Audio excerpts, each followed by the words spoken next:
फिर भी एक नहीं होता। ये बहुजन समाज के नेताओं की होशियारी है, चालाकी है। ये जो बहुजन समाज के नेता है ना, मुझे देख लो ठीक से, हो सकता है तुम मेरे दुश्मन हो सकते हो। सबसे पहले मैं दुश्मनों की तो दुश्मन हूँ ही, क्योंकि भैया मैं उनके खिलाफ बोलती हूँ तुम्हारे लिए, लेकिन मैं तुम्हारी भी दुश्मन होने वाली हूँ आज के बाद। तुम इतने गद्दार हो ना, तुम इतने निकम्मे हो ना, मैं तुम्हें क्या बताऊं। तुम बहुत आस्तीन के सांप हो कि तुम इस समाज का खाते हो और गाते तुम वहां जाकर को जिस पार्टी का आप टिकट लेकर के इस समाज में वोट लेने आते हैं। सबसे बड़ी चीज ये है, सारे नेता ये कहते हैं सब एक हो जाओ, सब एक हो जाओ, और जो नेता ये कहता है ना सारे एक हो जाओ, उसके पीछे 5 लोग नहीं होते, वो आपकी बुलाई हुई भीड़ से कहता सारे एक हो जाओ। भाई इन भाई साहब की मेहनत तक इनके बनाए हुए मंच पर चढ़ के कहता कि सारे एक हो जाओ, खुद का कुछ नहीं है ना। यही तो राजनीति है ना। क्या तो फिर वो क्या कर रहा? फिर हम दुश्मन से तो लड़ ही रहे हैं, सबसे पहले तो फिर इनसे लड़ने की जरूरत है। ये सबसे बड़े गद्दार है कि ये इस भोले समाज को लूट करके, नोच कर, खसोट करके अपनी पीढ़ी दर पीढ़ी जो है इकट्ठा कर लेना चाहते हैं। देखिए व्यवहार में झलकती ईमानदारी, कहने की जरूरत नहीं मैं ईमानदार हूँ, मैं ईमानदार हूँ, कहने की जरूरत नहीं मैंने सब कुछ कुर्बान कर दिया, सब कुछ कुर्बान कर दिया। उसके व्यवहार में झलकती है, उसकी जीवनचर्या में झलकती है, उसके ऊपर से नीचे तक, बाल से लेकर के नखून तक उसको आप देखकर समझ सकते हो कि ये व्यक्ति वास्तव में समाज के लिए ईमानदार है। घर से शुरू करनी पड़ेगी, बिल्कुल करनी पड़ेगी। आज ये मंच जो है ना, निर्देश की लड़ाई आज के बाद मैं कह दूं आज ब्राह्मणों को, आपसे तो मैं हाथ जोड़ती हूँ भाई साहब, बहुत गालियां दी, ठीक है, और मैं इस बात के लिए माफी तो कभी मांगूंगी नहीं, क्योंकि आप बेईमान हो, लड़ती रहूंगी, लेकिन मेरे ये 2 साल 24 तक इन नेताओं की अकल ठिकाने के लिए लगे रहेंगे और लगती रहूंगी। और लट गैंग की जल्दी से घोषणा करने वाली हूँ इसी मंच से कल, और सारी लट गैंग की औरतें यहाँ आएंगी। नेताओं की अकल ठिकाने? दलित नेताओं की? यस, दलित नेताओं की, जो ये लुटेरे हैं, हमारे वोट के लुटेरे, जनरल सीट पर आने वाले लोग नहीं हैं, क्योंकि वो तो ये कहते भाई मैं तो जनरल से हूँ, कोई दो नहीं दे दो, उनकी कोई फाउंडेशन नहीं होती। लेकिन यहाँ पर चेहरा दिखाया जाता है, ये तेरा आदमी देख तेरे जैसा है, दे दे इसको वोट, ये तेरा भाई है, और वो दिखा करके भोला बन करके लूट के सारा लेके झोली में वहाँ ले जाकर डाल देता है। लड़ाई लड़ तो रहे संसद में, कहाँ लड़ रहे हैं? कौन सा? मुझे एक नेता का नाम बताओ जो बोलता हो, बताओ मुझे। अभी शीतकालीन सत्र जारी है, बताइएगा कि मुझे कौन सा नेता बोला है। अगर ये नेता नहीं बोलेंगे ना, तो ये समाज जागरूक होकर सबसे पहले इनके घरों में घेराव करेगा। नेता कह रहे हैं परशुराम का मंदिर बनाओ, बहुजन नेता कह रहे हैं इस बात को। परशुराम ने इनके लिए क्या कर दिया? मैं ये कह रही हूँ, परशुराम ने अपने फरसे से क्षत्रियों का गला काटा, इसमें तुम्हारा कौन सा भला हुआ? लेकिन तुमने एक बार भी नहीं कहा जो समाज जो पीछे खड़ा हुआ है, जिसकी लड़ाई लड़ने के लिए हम यहाँ आए हुए हैं, उनकी बहन बेटियों के साथ दुराचार मत करो, उनके खेतों में आग मत लगाओ, उनके अधिकार मत खाओ, उनको भी इंसानियत का हक दो, उनके बच्चों की एजुकेशन मत छीनो, उनकी नौकरियां मत छीनो, उनके हक अधिकारों पर डाका मत डालो। उसके लिए नहीं लड़ेंगे। ये जिस काम के लिए गए वो काम करे ईमानदारी से। अगर नहीं करते हैं तो लठ दस्तक में जल्दी ही बनाने जा रही हूँ, और इनको जाकर के जितने मंचों पे भी बोलते हैं ना, ये अम्बेडकरवादी हो जाओ, अम्बेडकरवादी हो जाओ, इनके घरों पे भी छापा डलेगा। लठ दस्तक, बिल्कुल चेतावनी है ये लठ दस्तक इन नेताओं के, इन सामाजिक कार्यकर्ताओं के, संगठनों के मालिकों के घरों में जाएंगी कि तुम दूसरे की औरतों को मिशन सिखाते हो। तुम्हारी औरतों ने कितना मिशन सीखा है? ये लठ दस्तक उनके घरों में जाकर देखेगी। क्या तुम्हारे घरों में डॉक्टर अम्बेडकर की तस्वीर है, रामकृष्ण की तस्वीर है, जिसके नाम से तुमने आरक्षण लिया, जिसके नाम से तुमने स्कॉलरशिप ली? अगर मैं छात्र हूँ ना, तो मेरी भी जिम्मेदारी बनती है कि मैं अपने समाज के लिए काम करूं, क्योंकि मैंने छात्रवृत्ति पे एडमिशन लिया था। ये जरूरी नहीं है कि एक अधिकारी कर्मचारी करेगा, वो तो कई गुना कर्ज में दड़ा है। तो बेचारे दलित नेता और क्या कतई सीधे हैं। आपको मेरी शक्ल देख के मैं लग रही हूँ कि मैं सीधी हूँ, मैं सीधी हूँ, मैं सारे अधिकार जानती हूँ। और देखो, प्रमोशन में रिजर्वेशन के लिए अधिकारी कर्मचारी रोते हैं, गिड़गिड़ाते हैं, हमारा प्रमोशन रुक गया, लेकिन अपनी बीवियों को, अपने बच्चों को आज किसी ने भी यहाँ नहीं भेजा, जबकि उनका मुद्दा भी इसमें था। तो क्यों नहीं आए वो? इसका मतलब तुम्हारी लड़ाई ये गरीब जनता लड़ेगी, ये कमजोर लोग लड़ेंगे, ये वो लोग लड़ेंगे जो अपने घरों से निकल कर पूरा दिन सर्दी गर्मी में लड़ते हैं। केवल 1% अधिकारी ऐसा है जिस अधिकारी ने इस समाज की ओर को देखा, बाकी 99% नालायक हैं। अभी मैं बता दूं, एक अधिकारी भोला की कॉस्ट्यूम पहनकर, उसकी बीबी जो है पार्वती की कॉस्ट्यूम पहन के फोटो खींचा रखा, व्हाट्सएप पे डाल रखा। पिछले 10 दिन से फोन कर रही हूँ और भाग गया, घर छोड़कर मिल भी नहीं रहा है। मैंने कहा तुझे अधिकार मिला डॉक्टर अम्बेडकर की वजह से, तुझे डॉक्टर अम्बेडकर बनना चाहिए था, और तू अपनी औरत को पार्वती बना रहा है। बिल्कुल, मैंने कहा मैं तेरे घर आके देखना चाहती हूँ। डॉक्टर अम्बेडकर ने सूट बूट पहना, और दलितों तो कलम की बात करने वाले, संविधान की बात करने वाले लट-पट, और ये कहाँ का? भाई साहब, लट की जरूरत नहीं है। अभी आप मेरे को मारने आओगे तो कलम से क्या होगा? कलम कागज पर काम करती है, लठ व्यवहारिक जीवन में काम करता है। कोई मुझ पे हमला करने आ रहा है तो मैं क्या करूंगी? और ये तो बैठ के हमला कर रहे हैं, मेरे पूरे समाज को लूट रहे हैं, मैं छोड़ दूं इनको? देखिए, मुझे मरना इन्होंने तय कर दिया है।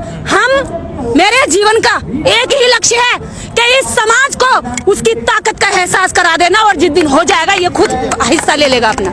ये दूसरों के पूर्वजों के आगे हाथ जोड़ रहे हैं, माथा रगड़ रहे हैं, इनके माथों में गड्ढे पड़ गए, लेकिन इनकी मान्यता पूरी नहीं हुई। लेकिन ये अभी तक अपने पूर्वजों को नहीं जानते। उन्होंने अपने पूर्वजों का देवी देवता बना करके महिमा मंडन करके इनसे पुजवा दिया, लेकिन अभी ये अपने देवी देवता जो इनके असली हैं, जो इनके पूर्वज हैं, ये अभी तक उनको पढ़े भी नहीं है। तो ये जो समाज है ये तो बहुत पीछे की ओर है, और पीछे सोचता है भेड़ समाज है, भेड़ की तरह चलता है। किसी ने कह दिया इस वाले पीर पे जाकर चादर चढ़ाने से मन्नतें पूरी हो जाती हैं। अरे आस्था का क्या मतलब होता है? मैं ये कहती हूँ अगर आस्था है तो आप सच्चाई में आस्था रखो ना। आप इस बात में आस्था रखो कि अगर आपको दर्द है तो मैं भी आहत होना चाहिए हूँ। केवल पत्थरों पे बात करने से क्यों आस्था आहत होती है? अगर कोई झूठ मानना चाहता है, अगर कोई व्यक्ति कहता है मैं झूठ में ही विश्वास रखता हूँ, तो और कोई कौन होता है उसके झूठ को गलत बताने वाला? हाँ, बिल्कुल सही सवाल किया आपने।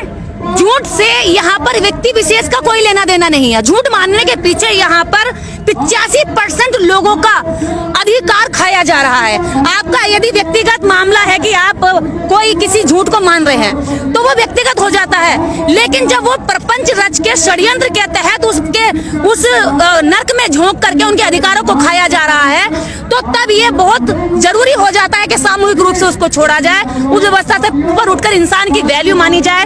अरे हम तुमको पूछते पूछते बरस हो गए, हमें कम से कम इंसानियत की वैल्यू तो दे दो। अभी भी ये समाज अपनी बेसिक नीड्स की लड़ाई लड़ रहा है। अभी भी इस समाज का पूछो कितना परसेंट ऐसा होगा जो हवाई जहाज में यात्रा कर सकता है, कितना परसेंट ऐसा होगा जो देश की मुख्य धारा में जुड़ा हुआ व्यक्ति है। सवाल ये है कि पिछड़ों के अधिकार छिन गए, ये हो गया वो हो गया, उनकी हिस्सेदारी नहीं मिल रही। सबसे बड़ी चीज ये है, जितना भी दलित या ओबीसी है या मुसलमान है, ये तीनों जितने भी जहाँ जहाँ बटते बिखरते हैं, ये अपने लिए गड्ढा खोदते हैं। बगैर पिछड़ों के तो सरकार नहीं बना पाएंगे ना दलित मुस्लिम। देखिए पिछड़े वोट करते हैं, मैं कह रही हूँ ना, पिछड़े बीजेपी को भी वोट करते हैं। बीजेपी को तो कर रहे हैं ना, पिछड़े बीजेपी को वोट करते हैं, और ऐसा नहीं है लेकिन बाकी पार्टियां बीजेपी की तरह काम नहीं करती। मैं ये दावे के साथ कह सकती हूँ, जिस तरह से बीजेपी कैडर का काम करती है, बीजेपी गांव-गांव काम करती है, आप उनको कोस तो सकते हो लेकिन उनकी तरह मेहनत नहीं कर सकते। उनका कैडर, उनकी शाखाएं गाँव में भी लगती है, शहर में भी लगती है, जिले से लेकर के एक ब्लॉक तक उनकी शाखाएं लग रही है। हमारी पार्टियां क्या कर रही हैं? सो जाती हैं, 5 साल बाद उठती है, कंबल में से ढांक करके इलेक्शन आ गया। आज मंच लगाया, आज ही हार जाएगी बीजेपी। देखिए मैं कोई राजनीतिक पार्टी लेकर के नहीं चल रही हूँ, ये राजनीतिक विपक्ष की लड़ाई है। मैं तो एक समाज के अंदर जो असमानता की लड़ाई है, उसको, उस समाज को इकट्ठा करके मैं तो चाहती हूँ एक विकल्प बने, ये जितने बिखरे हुए लोग इकट्ठे आए, मंच पर आए और अपने साथ अपने समाज को लेकर के एक अच्छा विकल्प बनाए, समाज को दे। अरे दुश्मन को कोसने से कुछ नहीं होगा। मुझे लगता है कि आज का जो कार्यक्रम है, ऐसा पहली बार मंच लगा जिसमें किसी भी ना बैनर का नाम है, ना किसी संगठन का नाम है, ना किसी पार्टी का नाम है, ना किसी पार्टी के मुखिया का नाम है। और ऐसा पहली बार हुआ कि इतने सारे संगठन एकजुट होकर के किसी एक नाम के या किसी एक आंदोलन के बैनर तले बैठ गए हैं आकर। वरना हमेशा संगठनों की लड़ाई ये रहती है कि मेरा है क्या किसी का बैनर नहीं है, इसी वजह से दिक्कतें आ रही हैं आपके प्रोग्राम में। इससे पहले भी 5 दिन पहले प्रोग्राम हुआ, वो भी फ्लॉप हो गया, ये भी फ्लॉप भी समझो। नहीं, वो तो किसी पर्टिकुलर बैनर के तले था। वो तो एक अपने आप में एक क्या कहते हैं, लोकप्रिय व्यक्ति रहे हैं, तो वो तो उनका अपना प्रोग्राम था। ये तो सभी संगठनों को जरूरी नहीं लगता क्या? ऐसा नहीं है, बैनरों की लड़ाई ही तो खत्म करनी है। मैं यही तो खत्म करके हम तैयार करना है, इसलिए तो ये कार्यक्रम आयोजन किया गया है। और मुझे लगता है कि कोशिश करने वालों को भले ही देर से रिजल्ट आए, लेकिन आते हैं। मैं उनसे ज्यादा अच्छा इन सब लोगों को मानती हूँ जो हाथ पे हाथ रख करके कोस रहे हैं कि हमारा शोषण हो रहा है, हमारा शोषण हो रहा है। ये कम से कम उनसे तो बेहतर है कि शोषण हो रहा है तो चीख रहे हैं, कह रहे हैं कि शोषण क्यों हो रहा है। जातिवाद तो है नहीं भाई साहब, जातिवाद कभी जड़ से खत्म हो गया है। उसी समय मैं कहती हूँ जातिवाद खत्म हो गया है तो आप देश के अंदर फिर कोई किसी की जाति ना पूछे, केवल नाम पूछने पर काम चल जाए। क्यों खत्म करना चाहते हैं आप लोग? क्योंकि हम उससे सताए गए हैं, हमारे पूर्वज सताए गए हैं, हमारे बच्चों के सताने की पूरी व्यवस्था बनी हुई है, इसलिए हम खत्म करना चाहते हैं। और जातियों के नाम पर तो आपने सरकारें बनाई हैं, उसे क्यों भूल जाते हैं आप लोग? क्योंकि जातियों के नाम पर भी यहाँ सरकारें, यहाँ की पार्टियां जातियों के नाम पर तैयार होती हैं। या तो देखिए सरकारें पूरी तरीके से जाति को खत्म कर दे, ठीक है, केवल और जाति के सर्टिफिकेट खत्म कर दे, जातियां लगाना खत्म कर दे, जनरल SC ये सारी कैटेगरियां खत्म कर दे। प्रत्येक नागरिक को सिर्फ भारतीय नागरिक का अधिकार होना चाहिए, जातियां खत्म कर दे। या फिर अगर जातियां रखना चाहती है सरकार तो फिर जातीय जनगणना करा ले, सबको जाति के आधार पर जितनी जिसकी संख्या है उसको उतना दे दे, लड़ाई खत्म हो जाएगी। तो बहुजन समाज की, SC समाज की, OBC समाज की जितनी पार्टियां हैं, बसपा है, सपा है, RLD है और ये ASPA है, जितनी भी पार्टियां हैं सारी मिल करके ये करा लेना जाति जनगणना। RLD भी बहुजनों की है? क्यों नहीं है? क्या आप जाट को या गुजर को आप क्या मानते हो? वो क्या कहते हैं, ब्राह्मण है क्या है? वो भी उस व्यवस्था से लात मारा हुआ नीचे का शूद्र है ना वो तो।